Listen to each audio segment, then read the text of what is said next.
Good morning, everybody. Happy Tuesday. We have an amazing show for everybody today. What do we have, Krystal? Indeed, we do. A lot going on this week. As you know, the January 6th hearings continue. There were some interesting nuggets there that are some good something stuff. we've actually been covering before about the way that Trump raised money and completely fleeced his supporters. So we got some more details there we'll break down for you.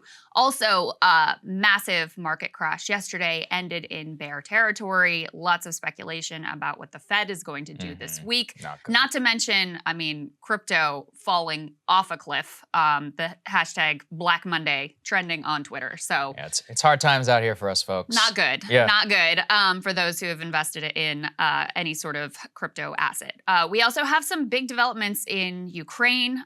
Some new indications that this is really pretty stunning. I mean, you all know how much we're sending in terms of millions of dollars worth of weapons and aid to the Ukrainians. And it turns out we really have no idea what they're up to. They're not giving us the full picture of how things are going or what their plans are or any of that. Apparently, we're not really pressing them for that.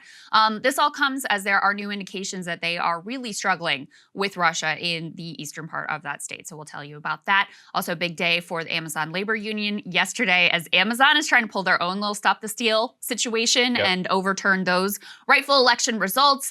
We also have... You knew this was going to happen.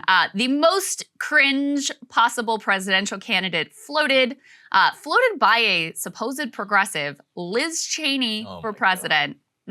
Yeah, so we've got that for you as well. Also very excited to talk to James Lee this morning. You guys know he's one of our partners of Breaking Points. He's been doing some incredible videos that I know you guys have really been enjoying. So we're going to have him as a guest in the show to preview his very latest. But we wanted to start with the markets falling off a cliff yesterday and what this means going forward. Let's go ahead and put that CNBC tear sheet up on the screen.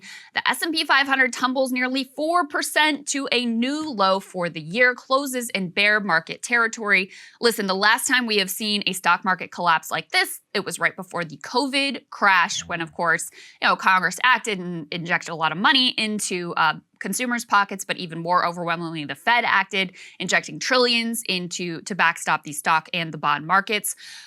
Here are the details. We have the S&P 500 falling 3.88%, bringing its losses from its January record to more than 21%. That, of course, means we are now in an official bear market. Some people apparently only count it when it ends for the day at the bear market, so this is the first time we have been in that territory. We have the Dow Jones dropping 2.79%. We have the NASDAQ tumbling 4.68%. At one point during the trading day, Saagar, every single stock in the S&P 500 was down. Only 5 stocks in the benchmark closed the day in the green. So that is what we're facing right now. It's really such a disaster. You think about people's retirement portfolios or 401ks. I mean, the most, thing that people are invested in are these index funds, which they always tell you, like, hey, S&P 500 returns 14% on average. Right, it's like, well, this is certainly true. It was true for a while, but, a lot of people are looking at this and they're just watching their retirement savings just fade away. Remember, we have an increasingly aged population, so this actually could increase the amount of time that they even have to continue to work. Or, honestly, what's even worse is it could force early retirement. People say, screw it, and they tap into Social Security at this, 2/3 benefit at an early time. It has all sorts of screwy effects whenever these things start to happen. And what is our great president saying about this big market crash, this drop, this pain that Americans are feeling? Well, he's telling you that none of it's actually real. Let's take a listen.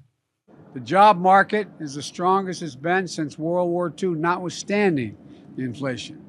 We added another 390,000 jobs last month, 8,700,000 new jobs since I took office. An all-time record, never that many jobs in that period of time. Unemployment rate is near historic lows. Millions of Americans are moving up to better jobs and better pay. And since I took office, families are carrying less debt on average in America. They have more savings than they've had. And we're doing it all while cutting the federal deficit by $1.7 trillion this year and $320 billion last. I don't know how they're still selling this. What What are you smoking when you think that that is a compelling sell? Yeah, you know what? He's right. People are employed. That's great. Here's the problem. Their wages went up by 2%. Inflation, depending on where you look at it and what the people are most affected by, well, that's like 17%. So you're hosed. I mean, you're substantially poorer today than you were 2 years ago. I did some back of the envelope math yesterday, Krystal, and so get this. The average American nets $2,700 per month after taxes. So at $5 a gallon, the average American consumes somewhere around $250 to $300 worth of gas, depending on where you live, as of right now, with the current driving standard. That means just 10% of after-tax income is going to gas. 10. That used to be 2 to 5%. And obviously, that money has to come from somewhere. Then you include food and housing, both of which have double-digit inflation. So you are watching the slow erosion of all of the ability for people to have consumer spending. I don't know why the president cannot speak to that and continues to try and gaslight people. This is Obama 2.0. I remember it so vividly. 2011, Obama's like, the economy's great. We're coming out. We have they had all these fake charts, just like Biden. And meanwhile, people lost their homes and they were working 2 jobs and they were underemployed. I mean, if anybody other than idiot like Mitt Romney had run against Obama in 2000, he was eminently beatable. I read George Packer's book. It's called The Unwinding. It was actually written in 2013. And it was a real precursor to all of the problems that we have now. And he specifically spends time all across the country, like in Obama's America at the time. And it tells the same stories. Like, man, a lot of blue collar people, they have all this credit card debt, housing debt, even they lost their homes. They have no ability in order to climb out. A lot of them tapped into that Social Security, like I'm talking about previously. Same exact situation. And the president is gaslighting all of us. It's living in parallel realities. Credit card debt has reached an all-time high. Yeah, that's right. That is as of last month. That is a flashing red warning sign. And I mean, just look at, you ask people how things are going, they tell you it's not going well. Country's on the wrong track. My economic situation is going backwards. Things feel worse now than they did before. People are not stupid. And so Democrats keep going back to this notion of like, oh, the media is just not really telling you how great the economy is. You don't really understand how good the economy is and how much we've done for you. Not gonna work, guys, not gonna work. And it just makes you seem, because you are completely disconnected from the stress and the pain that people are feeling right now. And, with regards to the stock market, of course, it's a relatively small slice of America that really benefits from the stock market when it goes up. But these sorts of things, bear market doesn't always precede a recession, but it oftentimes does. Like I just said, the last 2 that we had, one was before the COVID crash, which ended up being brief because of all of the trillions of dollars that the Fed and Congress injected into the economy. The other was before the housing crash. That's the territory that we're looking at right now. And on the way down, you end up with this sort of like mutually reinforcing negative cycle where those people who do depend on or have significant retirement savings, they start to get nervous. They start to pull back. Everybody starts to pull back in terms of their spending. They start to save more, have a lot less liquidity. You add on top of that, of course, the inflation that is already squeezing people and making it so that they have less and less and less that they can spend just in discretionary spending. You've got a very, very dire picture. And, those signs are being picked up by anyone who's really paying attention. The very latest that we have, this is from Morgan Stanley CEO James Gorman, who now says there's 50-50 odds of a recession ahead. We've had other, bankers who are looking at this and saying that it looks very dire as well. You also have, as we talked to you about yesterday, the Fed meeting this week. And previously, the expectation had been, all right, we'll have another 0.5 point interest rate increase, which is, again, significant, but not crazy. Now, they're talking about, okay, probably the baseline is 0.75, and some are even projecting we may have a full 100 basis point Fed hike. Go ahead and put this Bloomberg report up on the screen. This is the JP Morgan morning trading note. CPI changes the narrative of recession as inflation accelerates again. Go ahead and put the next piece up from Bloomberg. Pockets of Wall Street raising the possibility that the Federal Reserve could go to extreme lengths on Wednesday in an attempt to control the hottest U.S. inflation in 4 decades.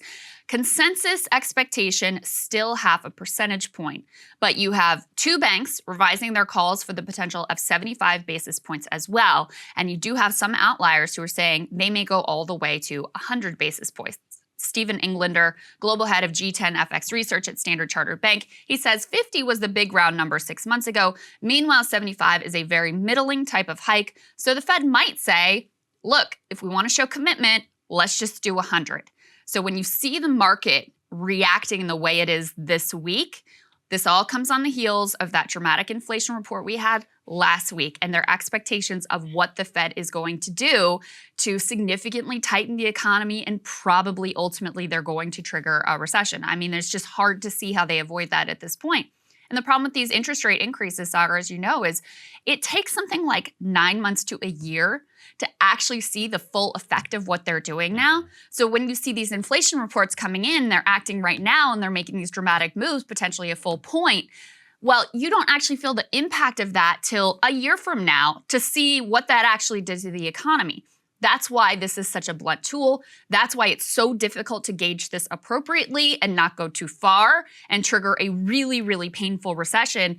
And that's what we're facing down right now. And the other, kind of wild card piece of this too is it's not just the interest rate hikes, it's also what they do with their balance sheet. As you guys know, because we've talked about it a number of other times on this show, the Fed, in order to backstop the stock and the bond market, they bought a lot of assets. They have a huge, unprecedented, huge balance sheet. They're allowing those assets to roll off. At what pace they do that? Well, that's like adding on another maybe 0.5 point interest rate hike on top of what they're already doing.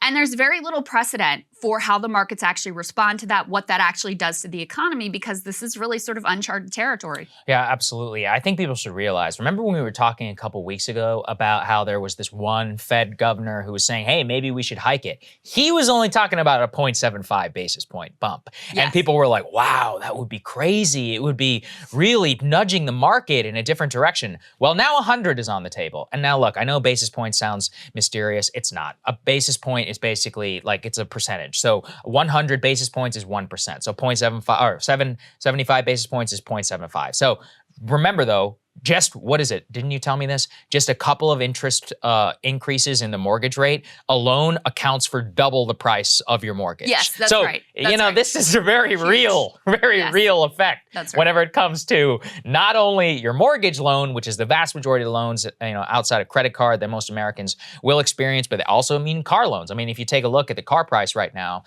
the financing rates that people are getting used to be 2 or 3%, not even 4 or 5 months ago. Now you're looking at like 5%.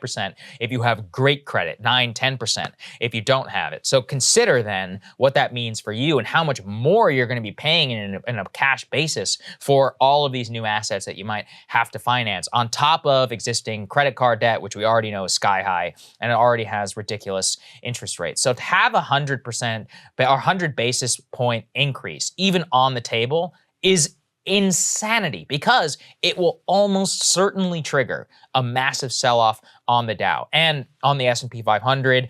And like I said, it dramatically decreases the available capital to these businesses, which means they can't invest, which means they have to cut costs in order to maintain profitability and even try to keep their stock where it is. So all of this means, at the end of the day, less power for you, both in your wallet and in your ability to really have gainful opportunity and employment. This stuff bleeds through the economy like a virus. And unfortunately, the real issue to me is it's not really going to do anything except put us into recession. I was just reading this morning, the complex market conditions which led to cheap gas over basically the last 10 years, that's never going to happen again. We were all basically being subsidized by Wall Street traders who were pouring hundreds of billions of dollars into these oil companies so they could drill and drill and drill. Well, now they're fed up, they're done, they want profit. So there's not a lot you can do there. On top of that, we have a massive supply crunch given what's happening with the Russian oil embargo by the Europeans. So the complex market conditions that existed for cheap gas are now gone.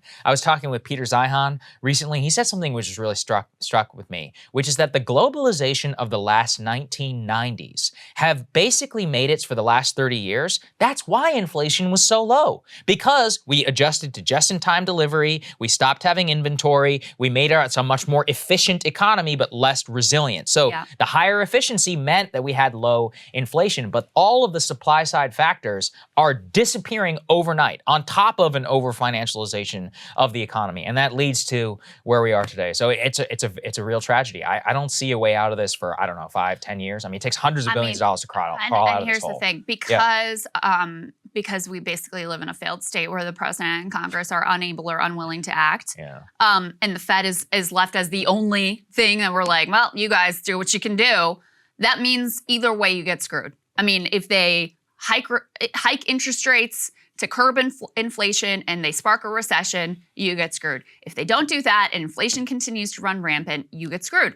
I mean, it's just completely, the whole thing is, it's a disaster. And the Fed's policies up to this point have also helped to fuel that inflation. I mean, the reason we had all these asset bubbles to start with was because of the trillions that the Fed injected into the economy. They helped to fuel this massive inequality that we have as well. So, you know, since we don't have any other mechanisms at our disposal, the only thing the Fed can do is make it so you have less money to spend. So that to curb demand from you, that's the only thing that they can really do to deal with the situation.